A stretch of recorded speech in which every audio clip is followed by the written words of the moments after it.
Hi, welcome back. So now hopefully you've tried the entire CRUD setup using the Mongo shell. So now you can write commands to manipulate your database in any way you want.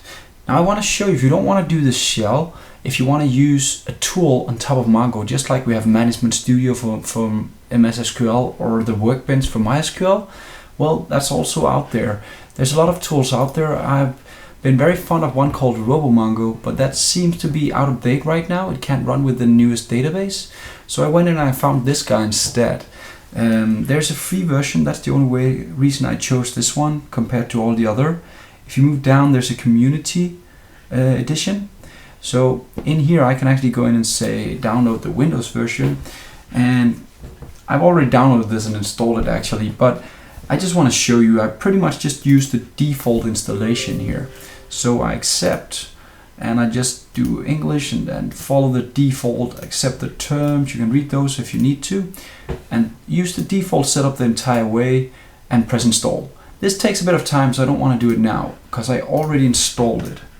So in my search here I can write Mongo Management Studio, that's the name of it, and then this guy will pop up.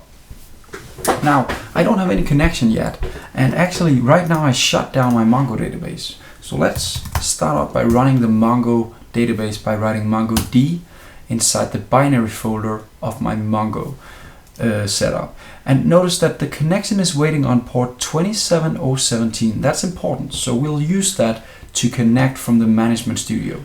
So I'll just keep that guy visible out here, and then I'll select the Management Studio and open that one, and in here I'll write the name of the machine I'm working with. And right now you're working on localhost since we're not in the cloud anywhere, and then I'll write a colon to say that here's a port coming in. I'll write 27017 just like it's saying out here, and I'll use it as a default connection, and I'll say save and connect.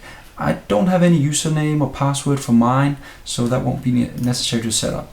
Now when I save this, you'll actually see that it pops up over here, and if I click the student app, I'll see my students. If I click that, I'll actually see all the students that I've been working with so far from the console that we worked with before with the Mongo shell.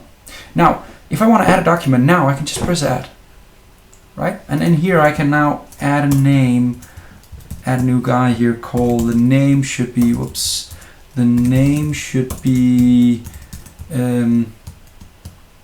John, like this, and I'll say save, and then John pops up down here, and you'll actually see the work being done over here. So this is just a UI shell to add on top of the Mongo if you don't want to go in and write shell commands all the time. There's also an edit button here, so you can go in and edit the John's age to be 22 instead. I'll save it, and now he has an age of 22. There's a delete button if I don't want him anymore, and he'll be deleted, etc., etc. It's pretty much just a basic studio setup. You can even go in and drop the entire database. You can copy it, rename it, whatever you want to do. You have the same functionality as you do in your shell. And let me just say this is not a commercial for Mongo Management Studio. There's so many others out there. This was just the first one I found that was actually free for the community license. That was why I picked that one. There are many others out there. We'll use this one from now on if we want to use some kind of UI on top of our Mongo database. That's it for this lesson. See you next time.